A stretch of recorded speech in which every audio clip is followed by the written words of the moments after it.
Since Waterfall is the last HM you get in the game, it is to be expected that there aren't that many waterfalls in the game. But we're still going to be checking every last one of them out, and this is the first one. There's an item up there, and nothing else of interest, and it's a rare candy. Well, it was definitely worth the trip. So the next waterfall is very close by. It's in Meteor Falls. Remember the first time we went there, how much we didn't spend much time there? Come on. Okay, it looks like I'm gonna have to go into the grass. Yeah, no way around it. But yeah, it really didn't take much time the first time, but that was because most of Meteor Falls is only accessed via the waterfall. So that's where we're going to be heading to next.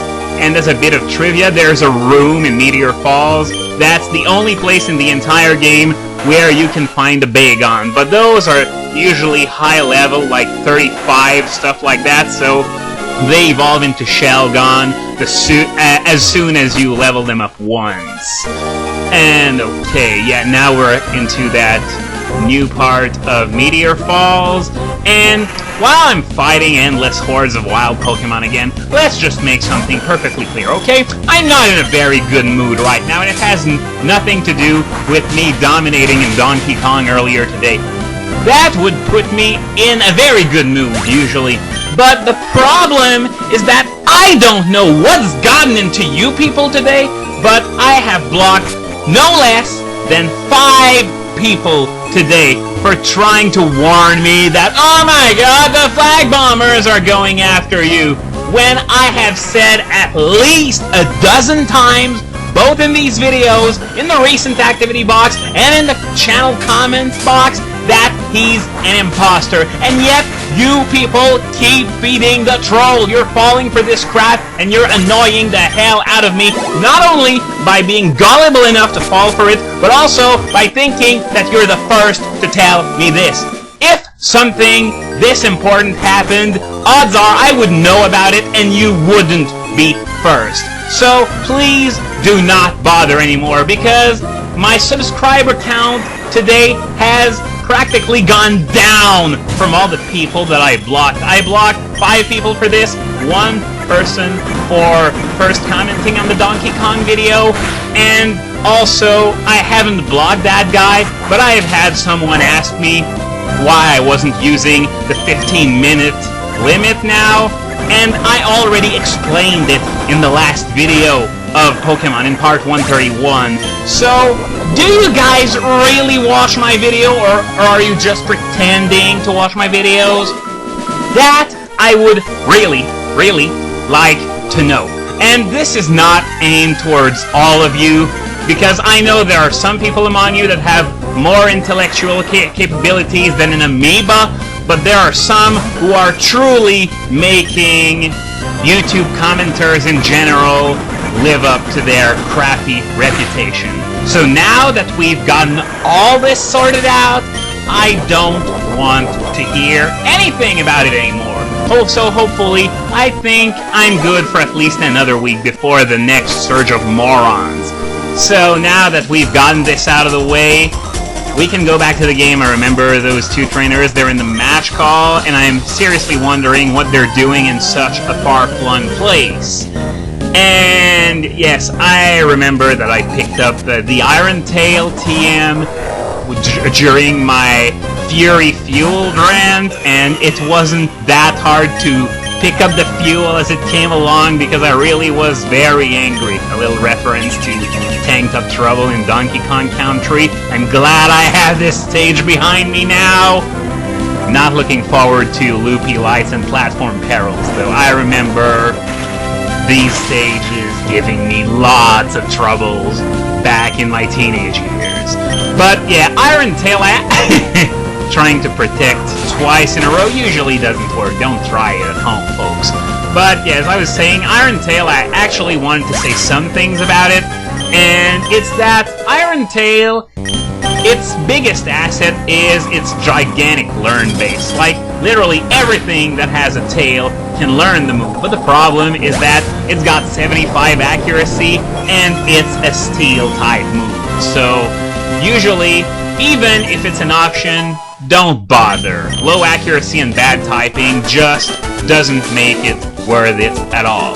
Usually Iron Head will be a much better choice, and since there's a tutor for it, starting with Platinum, well, it's almost as common as Iron Tail, though the learn bases are usually different. And even there, Iron Head shouldn't be used if you don't have Stab on it. Or Serene Grace as well in Jirachi's case, because playing with Jirachi's Iron Head is such a blissful experience. You know, when you keep flinching the opponent, and oh, that's a nice one there. If we ever argued, we always settled it with a Pokemon battle, and the guy says, I've never beaten my wife. So that means that the woman is always right. Rule number 1 of a successful marriage: your wife is always right. Unless you like sleeping on the couch. Personally, I can't stand sleeping anywhere else than in a bed. A couch is already rather uncomfortable, and a sleeping bag in a tent is the pits. I hate camping for that very reason. No beds! Especially if you're in a tent. Then, I remember camping in a tent once with my family. I hated it so much, I never accompanied them on camping since then. But that's enough about me. One thing to mention about this area of Meteor Falls is that once you beat the Elite Four, there's a new area that opens up where you can fight Steven, who was, as you might remember, the champion from Ruby and Sapphire, and his levels are 20 levels higher in Emerald, which sort of makes him fill that whole niche that Red had in Gold, Silver, Crystal, with almost the same kinds of levels. He uses mostly Rock and Steel types, including that special sweeping Aggron of Doom we might have seen against Maxie and Tabitha had that battle dragged on, but no, that Metang was really good at taking their offense, so we never got to see that special sweeping Aggron in all its glory. But don't worry, folks, we are going to see it at the end of this LP, I guarantee it.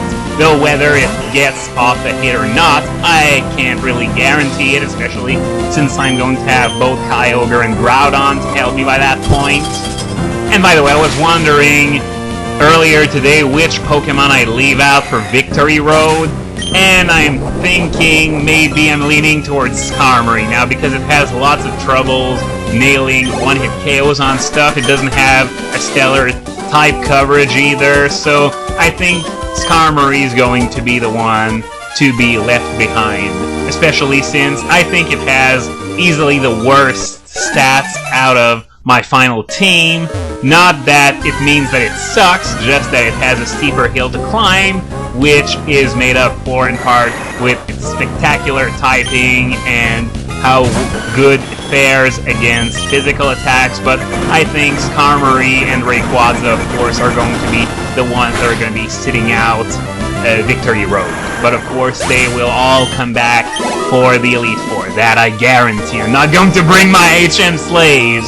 And okay, which path do I take now? I think I'm gonna try this one, see what it gives. Well, that's weird.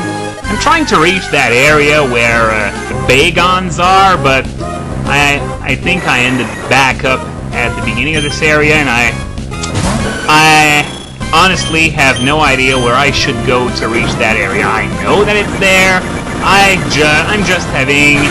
I'm drawing a blank here, and the worst thing about it is that I looked up the map on the Pokéearth before doing this, and I'm still drawing a blank. Now, don't worry, don't tell me in the comments where to go, please. I'm going to check back the map, and when I start the next video, I will know exactly where to go, even without your input.